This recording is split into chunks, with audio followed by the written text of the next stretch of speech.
It seems that the Connecticut Sun is probably going to be sold and is probably going to move. Now, as a Cathead Summit fanatic, somebody who adores and adored that woman, I'm not a fan of the of the University of Connecticut. And the WNBA has what I've heard described as the Yukon tax. Well, I am glad to see that there is a possibility to move a franchise a little further away from Yukon and to move them to a different market. Now, one of the markets that I have heard that they may be moving to would be Boston. Now, Boston's got an interesting history if you understand the history of the Boston Celtics. Um, they they've got a real interesting history. Uh but I think that would be interesting. I can imagine, what these fanatics in Boston would do with having their own WNBA team. But let's talk about this a little bit here. Hey folks, this is Paul with Redneck Sports. I want to thank you for viewing my video, and I want to give you one thought process. There was a famous coach at the University of Tennessee by the name of General Robert Nealon. He had 6 maxims, but number 2 maxim is what everybody should apply to their life. Play for and make the breaks. When one comes your way, score. That's how to live your life right there. Okay, so according to Sportico, the owners of the WNBA's Connecticut Sun hired investment bank Allen and Company to explore the sale of the franchise, according to multiple people familiar with the details. Mohegan Sun, a subsidiary of the Mohegan Tribal Gaming Authority, has owned the club since 2003. Now, originally it was in Orlando. They bought it, moved it up there, so they saved a franchise within the WNBA. But here's where the problem comes in at. They don't have the money to invest. WNBA is becoming more valuable as a revenue generation, but the Mohegan Tribal Gaming Authority doesn't have the money to put into it to give them better facilities, to pay what will probably be a pay raise coming up with the new CBA. They don't have everything to deal with all of what's happening within the WNBA. So this is where what they're looking at doing.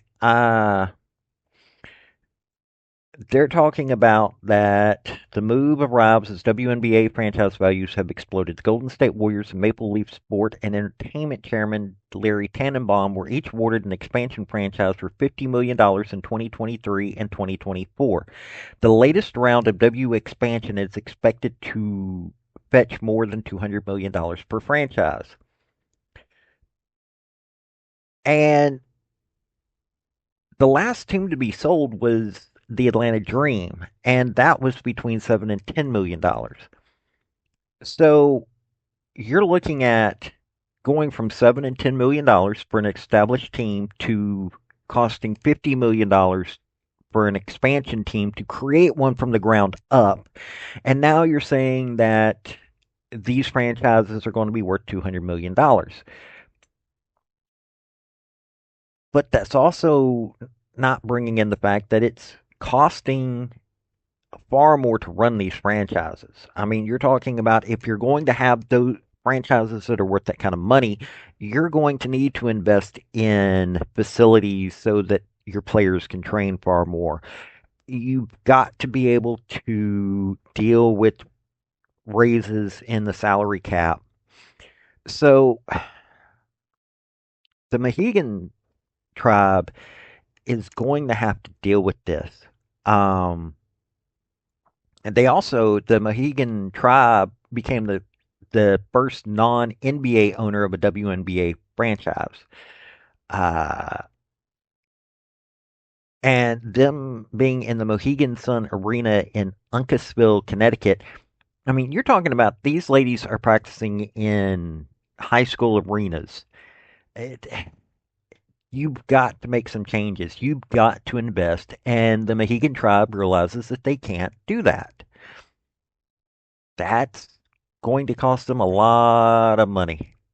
When you're looking at who the Connecticut Sun have right now, Marina Mabry is she's got 6 years experience. People love her. She's got 14.4 points per game, 4.4 rebounds, 4.1 assist. You've got a few other players here and there that people know the name of, but barely. Anisha Moreau was just drafted. She's a fairly decent name. She was with LSU, so you've got those fans that are going to be paying attention because LSU fans, it's an SEC school. Of course, you're going to have folks that are going to pay attention. And then you look at, but those are probably the two bigger names, even though you've got people like uh, Diamond DeShields, who's got decent. She's a Tennessee lady. Uh, this is not a team that has a lot of experience, unfortunately. Lindsay Allen's got 7 years experience, 6.6 points per game, 2 rebounds per game, 3.9 assists per game. Diamond DeShields has got 4.5 points per game, 1.4 rebounds, 1.3 assists per game. And you've got a new coach there with Rashid Mazine. Seriously, this team is needing somebody a little bit more experienced to take over, to show them how to get somewhat of a decent team going. I mean, they brought in, I mean, you take a look at Amy Okonkwo. She's from TCU's rookie. Uh, JC Sheldon's got 1 year experience, 5.4 points per game, 2.1 rebounds. JC Sheldon, decent. Olivia Nelson Adota, it's a center, 3.4 points per game, 2.5 rebounds. 3 years experience. She's a UConn player. Yvonne Anderson was just brought in. She's got 1 year experience in the W. Uh, Raya Marshall's a rookie, comes from USC.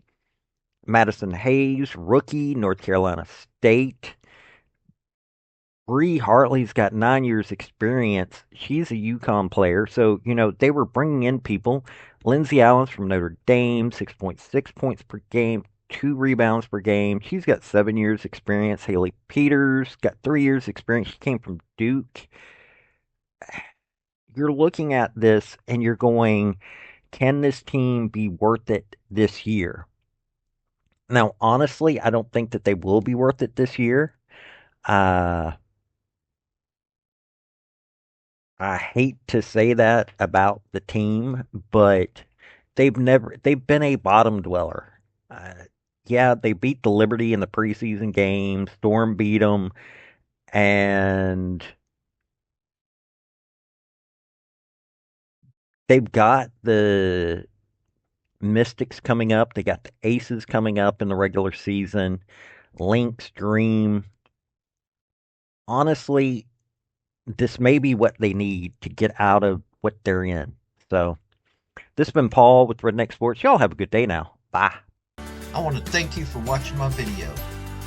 And if you like what you saw, like, subscribe, and comment. Y'all have a good day now.